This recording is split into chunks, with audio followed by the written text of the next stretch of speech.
الحمد لله رب العالمين والعاقبة للمتقين والصلاة والسلام على سيد الأشرف الأنبياء والمرسلين وعلى آله وأصحابه وأزواجه وأهل بيته أجمعين. أما بعد فأعوذ بالله من الشيطان الرجيم. بسم الله الرحمن الرحيم. هو الذي بعث في الأميين رسولا منهم يتلو عليهم آياته ويزكيهم ويعلمهم الكتاب والحكمة وإن كانوا من قبل لفي ضلال مبين. صدق الله العلي العظيم وصدق رسوله النبي الأمي الحبيب الكريم ونحن على ذلك لمن الشاهدين والشاكرين والحمد لله رب العالمين. اللهم صل على سيدنا محمد وعلى آل سيدنا محمد وبارک وسلم. محترم سامعین کرام، اگلے بیان میں یہاں تک بات پہنچی کی تھی کہ سیدہ آمنہ سرکار دو عالم صلی اللہ علیہ وسلم کی والدہ کا مقام ابوا میں انتقال ہو گیا تھا. اس کے بعد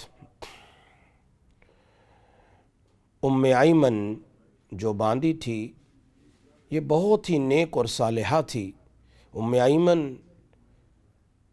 جن کے بارے میں سرکار دو عالم صلی اللہ علیہ وسلم نے فرمایا تھا اگر کوئی جنتی عورت سے شادی کرنا چاہیں تو یہ عورت ہے. اشارہ کیا تھا ایمن کی طرف رضی اللہ تعالیٰ عنہ.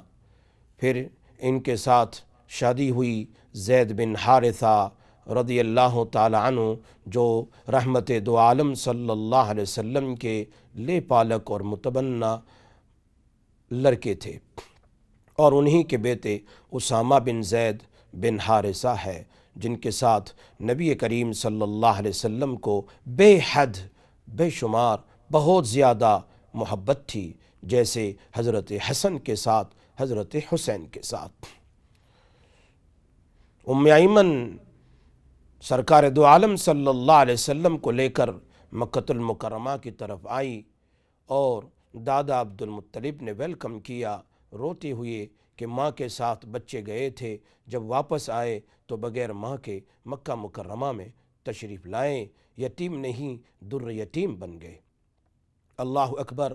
پھر سرکار دو عالم صلی اللہ علیہ وسلم پرورش پانے لگے دادا عبدالمطلب کے ساتھ. دادا عبدالمطلب کی عمر بہت ہو چکی تھی. دادا عبدالمطلب اپنے پوتے کا گویا بیٹا ہی تھا، بہت زیادہ خیال کرتے تھے، بہت ادب اور احترام، بہت رسپیکٹ، بہت محبت، بہت پیار فرماتے تھے.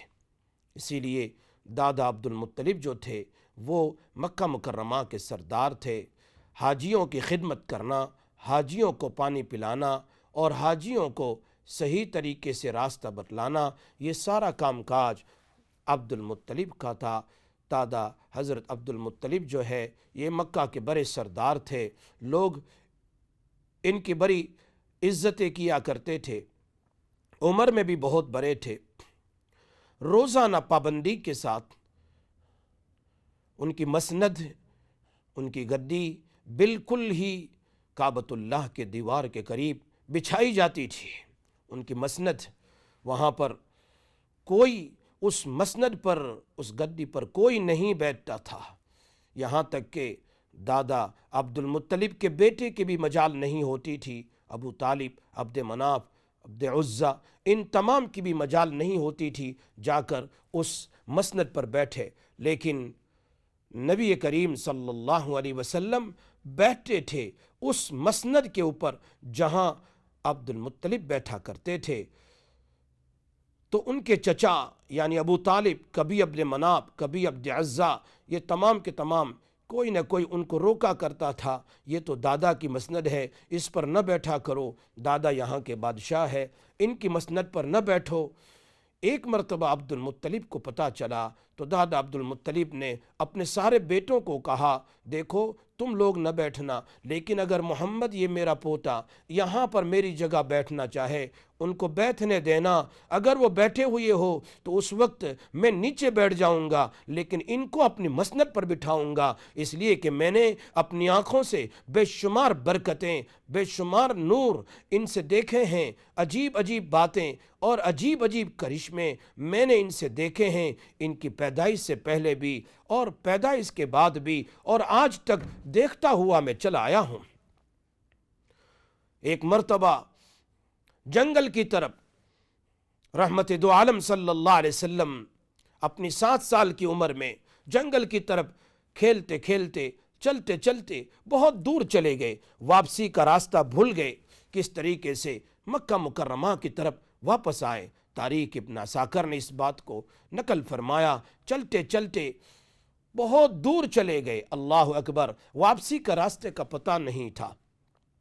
ایسے وقت میں ایک پہاڑی کے اوپر جا کر آپ تشریف فرما ہو گئے، بیٹھ گئے، واپسی کا راستہ پتہ نہ ہونے کی وجہ سے پہاڑی کے اوپر جا کر بیٹھ گئے، انتظار کرتے رہے کوئی آئے گا یہاں سے گزرے گا، اس کے ساتھ میں مکہ مکرمہ واپس چلا جاؤں گا۔ اتنے میں ابو جہل اپنی اونٹنی پر بیٹھ کر وہاں سے راستہ کراس کر رہا تھا، جا رہا تھا، اس نے دیکھا محمد صلی اللہ علیہ وسلم پہاڑی کے اوپر بیٹھے ہیں، 7 سال کے بچے پہاڑی کے اوپر بیٹھے۔ اسے کیا پتا تھا یہ کون ہے؟ اتنا ہی پتا تھا یہ عبداللہ کا بیٹا ہے، عبد المطلب کا پوتا ہے، آمنہ کا بیٹا ہے، یہ یتیم ہے، اس کا دادا ان کی پرورش کر رہا ہے۔ آگے ان کو اور کیا پتا تھا ابو جہل کو اور مکہ کے کافروں کو یہ کس شان کا بیٹا ہے، اس کی شان کیا ہوگی، انہیں کیا پتا تھا۔ ابو جہل نے بلایا، محمد نیچے آ جاؤ، نیچے آ جاؤ، کیا ہوا؟ پورا واقعہ سنایا، میں چلتے چلتے کھیلتے کھیلتے بہت دور آ گیا، مجھے راستے کا واپسی کا پتہ نہیں تھا، میں یہاں پر بیٹھ گیا۔ کہا چلو کوئی حرج نہیں ہے، گھبرانے کی بات نہیں ہے، آپ میری اونٹنی پر بیٹھ جاؤ۔ ابو جہل نے اپنی اونٹنی کو بٹھایا اور کہا محمد صلی اللہ علیہ وسلم میرے پیچھے بیٹھ جاؤ اونٹنی کے اوپر۔ 7 سال کا بچہ ابو جہل کی بات سن کر اونٹنی پر بیٹھ گئے، لیکن اونٹنی کھڑی نہیں ہو رہی ہے، اونٹنی بالکل کھڑی نہیں ہو رہی ہے۔ مارنا شروع کیا اپنی اونٹنی کو، آواز کرنا شروع کیا، اٹھو کیا بات ہے، چلتی کیوں نہیں؟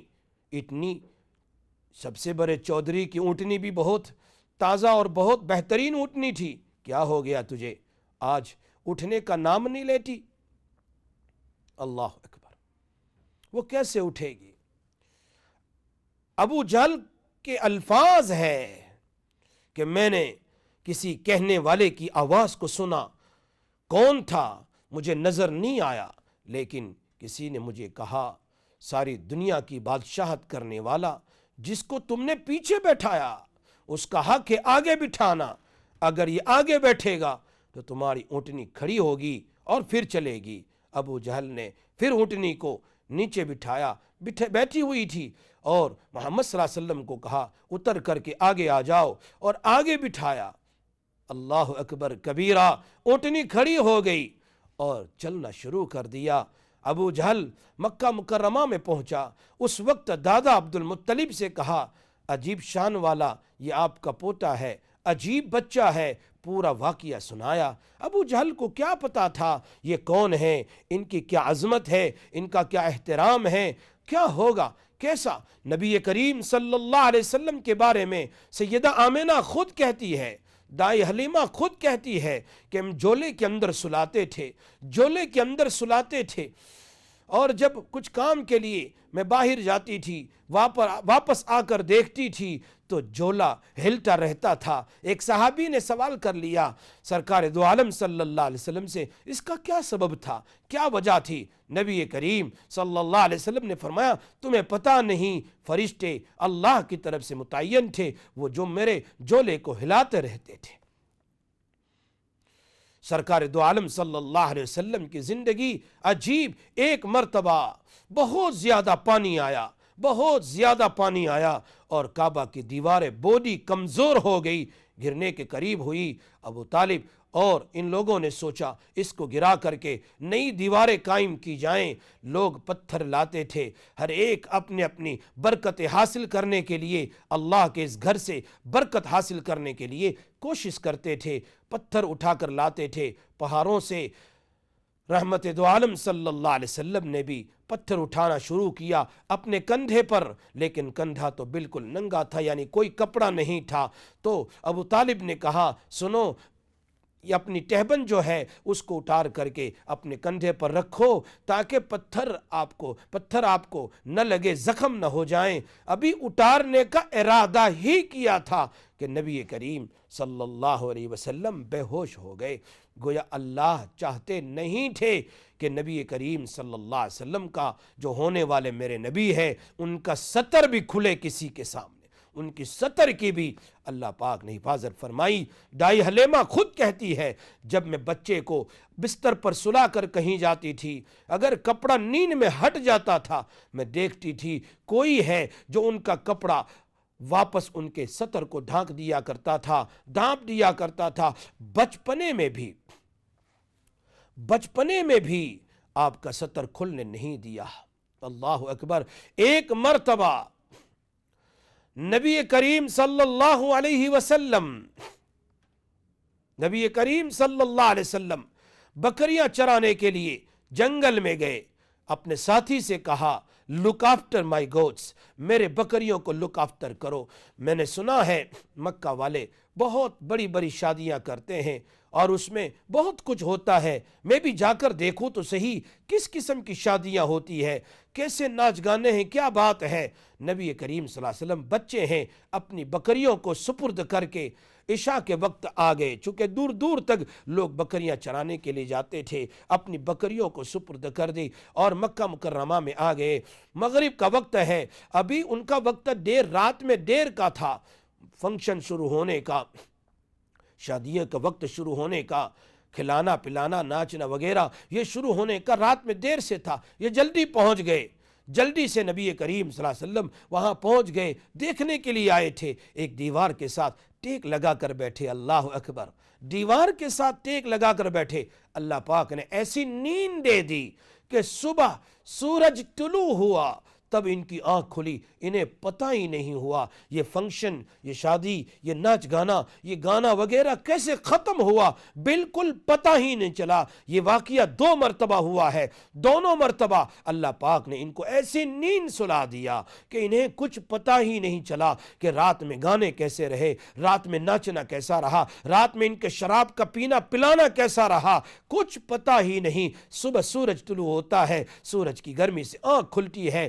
اللہ نہیں چاہتا تھا ہونے والا یہ محمد میرا نبی ہے ان کے کانوں میں کوئی گانے کی آواز بھی پہنچے، اسی لیے سرکار دو عالم صلی اللہ علیہ وسلم نے فرمایا، صحیح فرمایا، روایت میں آتا ہے کہ اگر لوگ اپنے کانوں سے گانا سنتے ہیں قیامت میں تانبے کو پیتل کو پگھلا کر کے جہنم کی آگ میں ان کو پگھلا کر کے کان میں ڈالا جائے گا۔ یہ نبی کریم صلی اللہ علیہ وسلم کا فرمان ہے۔ اللہ ہم سب کی حفاظت فرمائے۔ نبی کریم صلی اللہ علیہ وسلم کی بچپن میں بھی ان گانوں سننے سے حفاظت فرمائی ہے، کیونکہ آگے چل کر یہ میرے نبی ہونے والے ہیں، اور نبی نہیں امام الانبیاء ہونے والے ہیں، سرتاج رسل ہونے والے ہیں، شریفوں میں اشرف ہونے والے ہیں، حسینوں میں احسن ہونے والے ہیں، جمیلوں میں اجمل ہونے والے ہیں، ہادی نہیں ہادی کل ہونے والے ہیں۔ اس لیے بچپن ہی سے انتظام کر رہے ہیں نبی کریم صلی اللہ علیہ وسلم کا۔ ان کی شان کا کیا کہنا ہے؟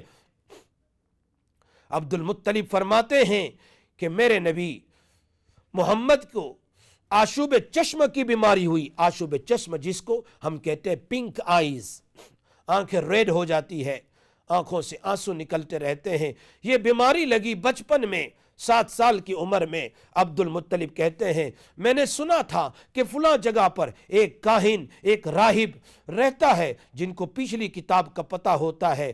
ان لوگ انہی پر بھروسہ کرتے تھے کہ یہ لوگ کچھ ڈم کر دیں گے۔ اپنے بچے کی انگلی پکڑی محمد صلی اللہ علیہ وسلم کی اور لے کر جا رہے ہیں دور ایک جنگل میں، جہاں پر راہب یہ ایک گرجا میں رہتا تھا۔ اور عجیب حالت ہوئی، دروازہ نوک کیا گیا، وہ اندر سے نہیں نکلا۔ تاریخ میں لکھا ہے دوسری مرتبہ دادا عبد المطلب نے دروازے کو نوک کیا، وہ نہیں نکلا۔ تیسری بار نوک کیا، نہیں نکلا۔ دادا عبد المطلب فکر مند ہے، اب اس بچے کا کیا ہوگا؟ آنکھوں سے آنسو نکل رہے ہیں، آنکھیں بالکل ریڈ ہو چکی ہے، تکلیف ہے۔ اتنے میں جلدی سے راہب دروازہ کھول کر باہر آ گیا اور اس نے کہا خبر نہیں کیا ہوا، جس روم کے اندر، جس جگہ میں میں بیٹھا ہوا تھا، عجیب ماجرا ہوا، عجیب واقعہ ہوا۔ اچانک زلزلے کی شکل پیدا ہوئی، وہ زمین ہلنے لگی اور میں وہاں سے بھاگ کر میں باہر آ گیا۔ تم کون ہو؟ کہاں سے آئے ہو؟ کیوں آئے ہو؟ کہا میں مکہ مکرمہ کا سردار عبد المطلب ہوں، یہ میرا بیٹا ہے، یعنی میرا پوتا ہے، عبداللہ کا بیٹا ہے، ان کا انتقال ہو گیا ہے، یعنی باپ کا انتقال ہو گیا ہے اور ان کی ماں کا بھی انتقال ہو گیا ہے۔ میرے اس بیٹے کو آشوب چشم کی بیماری ہے اور ان کی آنکھوں سے پانی نکلتا رہتا ہے۔ یاد رکھو سرکار دو عالم صلی اللہ علیہ وسلم نے فرمایا جیسے تم کو بخار آتا ہے، فیور ہوتا ہے، مجھے بھی بخار آتا ہے، لیکن میرا بخار تم لوگوں سے ڈبل ہوتا ہے۔ جب کسی کو بخار آتا ہے، نبی کریم صلی اللہ علیہ وسلم کے فرمان ہے اللہ تبارک و تعالیٰ اس کے گناہوں کو معاف کر دیتے ہیں۔ وہ رحمت کے متلاشی ہوتے ہیں، رحمت کو تلاش کرنے والے۔ فرمایا میں بھی اللہ کی رحمت کو تلاش کرتا ہوں، تمہارے بخار پر اللہ تمہیں ایک رحمت دیتا ہے، جب مجھے ڈبل بخار آتا ہے اللہ مجھے ڈبل رحمتوں سے نواز دیتا ہے۔ عجیب بات ہوئی، سرکار دو عالم صلی اللہ علیہ وسلم وہاں کھڑے ہیں دادا عبد المطلب کے ساتھ، اپنے دادا کے ساتھ۔ یہ راہب اندر سے نکلا اور نکل کر کے کہا کہاں سے آئے ہو، کیوں آئے ہو؟ ساری چیز بتائی گئی۔ کہا یہ میرا پوتا ہے، اس کی آنکھ میں تکلیف ہے اور کچھ دم کر دیجئے، اس کو کچھ بلو کر دیجئے، کچھ پر لیجئے تاکہ یہ میرا بیٹا ٹھیک ہو جائیں، اس کی آنکھیں صحیح ہو جائیں۔ اس راہب نے کیا جواب دیا؟ اللہ اکبر، اللہ اکبر، کیا جواب دیا؟ میرے پاس اس بچے کا کوئی علاج نہیں ہے، میرے پاس اس بچے کا کوئی علاج نہیں ہے۔ آپ اس بچے کا علاج تلاش کرنے کے لیے میرے پاس آئے ہو، میرے پاس اس کا کوئی علاج نہیں ہے۔ ان کا علاج تو اللہ پاک نے ان کی زبان کے اندر میں پیدا کیا، ان کے لعاب مبارک میں پیدا کیا، ان کے منہ کے تھوک مبارک میں پیدا کیا۔ انہی کے تھوک مبارک انگلی پر لے کر ان کی آنکھوں میں لگا دو، اللہ پاک ان کی آنکھ کو شفا دے دے گا۔ یہ امت کا نبی بننے والا ہے جن کے تھوک سے اللہ ابو بکر کے سانپ کاٹنے کے بعد تھوک لگایا گیا، شفا مل گئی۔ حضرت علی رضی اللہ تعالی عنہ کو بھی پنک آئیز ہوئی تھی، نبی علیہ السلام نے اپنا تھوک مبارک لگا دیا، شفا مل گئی۔ اللہ اکبر، میرے پاس اس کی کوئی دوا نہیں، میرے پاس کوئی وظیفہ نہیں، میرے پاس کوئی بات نہیں، یہ بات انہی کے تھوک مبارک میں ہے۔ دادا عبد المطلب نے انگلی سے انہی کے تھوک کو لیا اور ان کی آنکھ پر لگا دیا۔ اللہ پاک نے انہی کے تھوک مبارک سے محمد الرسول اللہ صلی اللہ علیہ وسلم کو مکمل شفا عطا فرما دی۔